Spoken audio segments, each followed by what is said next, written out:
The Redmi Turbo 4 was launched in January with a MediaTek Dimensity 8400 Ultra chipset, and later the phone was launched as the Poco X7 Pro outside China. Now the company is going to launch the Redmi Turbo 4 Pro in the Chinese market, and this phone is expected to launch as the Poco F7 in the global market. The official launch date is April 24 for the Chinese market, and in typical Redmi fashion, the company has shared a lot of details already. So in this video, let us talk about this upcoming performance-centric mid-range phone from the company. In terms of the design, the Redmi Turbo 4 Pro looks identical to the Redmi Turbo 4, so there is a similar dual camera setup on the back placed in the top left corner. The phone has a flat display on the front with very slim bezels. As per Redmi, the side and top bezels are 1.5mm while the bottom bezel is 1.9mm. Now one major difference in terms of the design versus the Redmi Turbo 4 is that the Turbo 4 Pro has a metal frame, and this is pretty evident from the antenna lines on the frame. Also, since the Redmi Turbo 4 had a stereo speaker setup and IP68 rating,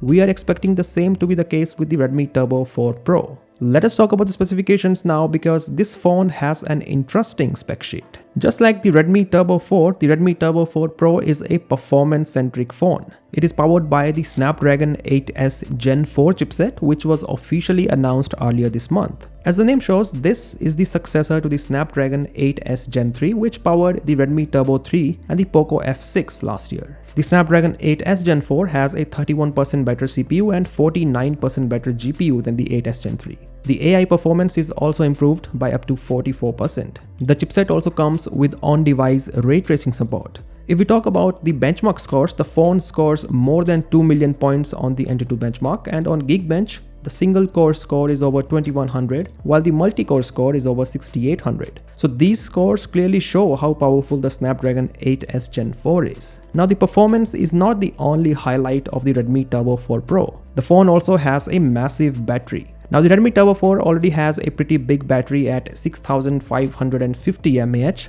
but the Redmi Turbo 4 Pro goes one step further and packs a 7550 mAh battery. And even with such a massive battery inside, the phone is just 7.98mm thick. That is all thanks to the new silicon carbon battery technology. The Redmi Turbo 4 Pro also supports 22.5 watt fast reverse charging, so it can work as a power bank for other devices. Finally, the phone has a large 6.83-inch 1.5K flat OLED panel, and while Redmi has not said anything about the cameras yet, those are definitely not going to be the main highlight of this phone. Well, the Redmi Turbo 4 Pro is going to be a very good choice if you want a performance-centric mid-range phone. While it is not officially confirmed yet, the phone may launch globally as the Poco F7. So what do you think of the specifications and the design? Do let me know via the comment section below, and as always, I'll catch you in the next one.